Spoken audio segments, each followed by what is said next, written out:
Γεια σας φίλες και φίλοι, καλώς ήρθατε σε ακόμα ένα βιντεάκι αυτού του καναλιού. Στο σημερινό μας επεισόδιο θα δοκιμάσουμε τον Ελέφα από Skewers Winery.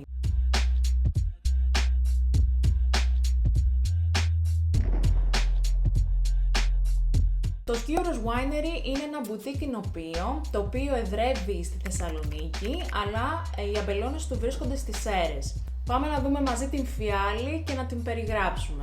Αρχικά το μπουκάλι μου αρέσει πάρα πολύ. Έχει ένα πάρα πολύ πρωτότυπο σχήμα και μου αρέσει και στην υφή, καθώς φαίνεται να είναι έτσι ποιοτικό το γυαλί. Το συγκεκριμένο μπουκάλι, αυτό που αναπαριστά ουσιαστικά είναι μία προβοσκίδα ενός ελέφαντα. Πάρα πολύ έξυπνο, η αλήθεια είναι, και πάρα πολύ εφάνταστο. Να πούμε ότι το Ελέφας, το όνομα μάλλον Ελέφας, το πήρε από την έκφραση «άντε να αποδείξεις ότι δεν είσαι ελέφαντας». Και πάμε μαζί να διαβάσουμε τι γράφει στην πίσω ετικέτα. Μας λέει ότι είναι single vineyard, είναι ασύρτικο, δηλαδή 100% ασύρτικο. Στην Αμφίπολη, στα ερείπια της αρχαίας πόλης, δίπλα στο αρχαίο γυμνάσιο, από ένα μικρό αμπελοτόπι, το οποίο μάλιστα έχει και υψόμετρο 250 μέτρα. 1003 φιάλες για την χρονιά του 2018. Οπότε βλέπουμε ότι όντως η παραγωγή και ο αριθμός των φιαλών είναι πάρα πολύ περιορισμένος, κάτι που από μόνο του σε κάνουν να θες να το αγοράσεις. Τέλος, έχει 13,5% αλκοόλ.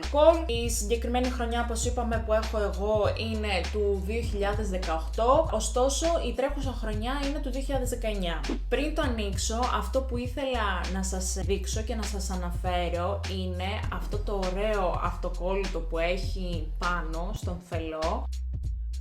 Ουσιαστικά αυτό αντιπροσωπεύει τη μύτη της προβοσκίδας, καθώς όπως είπαμε αυτό είναι μια προβοσκίδα και έχει μάλιστα και γκρι χρώμα, οπότε είναι πάρα πολύ έξυπνο και πάρα πολύ όμορφο, η αλήθεια είναι. Οπότε πάμε να ανοίξουμε τον ελέφα μας, να κάνουμε αρχικά την τεχνική περιγραφή, δηλαδή την εινοποίηση, και στη συνέχεια την γευστική.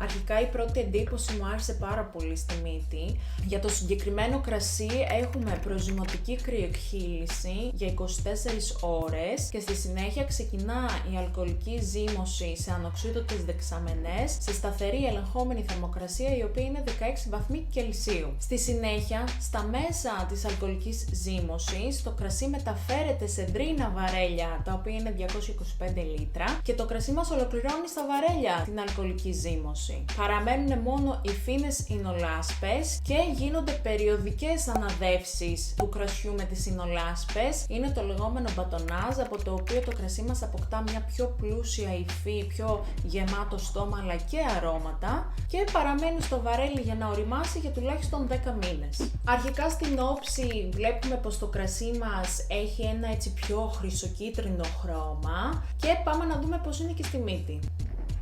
Στη μύτη είναι πάρα πολύ λεμονάτο και μυρίζεις επίσης και αυτή την τυπική ορυκτότητα του ασύρτικου. Δηλαδή αυτά τα δύο αρώματα είναι τα πρώτα που μου ήρθανε ξαφνικά στη μύτη. Αλλά εγώ προσωπικά μυρίζω έτσι και κάποια αρώματα από πιο τροπικά φρούτα, όπως για παράδειγμα ο ανανάς σε μένα είναι πάρα πολύ έντονος.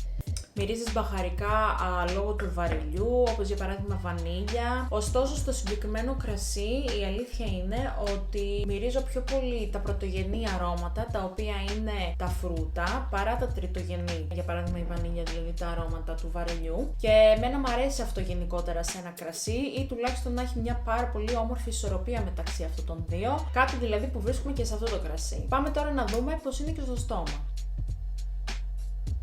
Το στόμα είναι πάρα πολύ πλούσιο και έχει έτσι μια λιπαρή υφή. Έχει υψηλή αλλά πάρα πολύ ισορροπημένη οξύτητα.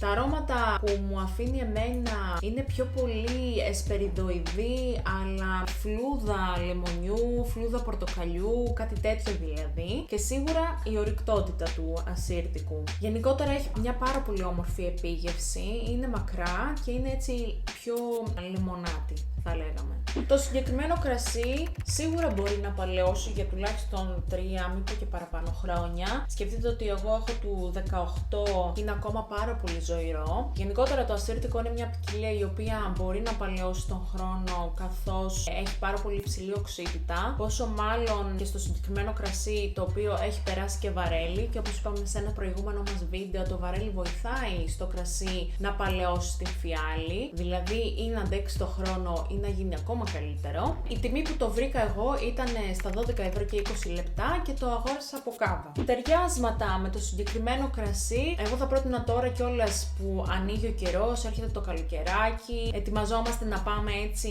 και σε ταβέρνες, δηλαδή ελπίζουμε να πάμε σε ταβέρνες, όπου θα φάμε το ψαράκι μας, το πελαγίσιο. Γενικότερα το συγκεκριμένο κρασί σίγουρα ταιριάζει με λιπαρά ψάρια, αλλά εγώ προσωπικά το συνδύασα με τορτελίνι στο φούρνο με τυριά. Γενικότερα θέλουμε έτσι λιπαρά φαγητά, καθώς το συγκεκριμένο κρασί έχει πολύ υψηλή οξύτητα, με αποτέλεσμα η οξύτητα να μας ανανεώνει και να μας καθαρίζει κάπως έτσι την παλέτα. Αυτό ήταν το βιντεάκι μας για σήμερα.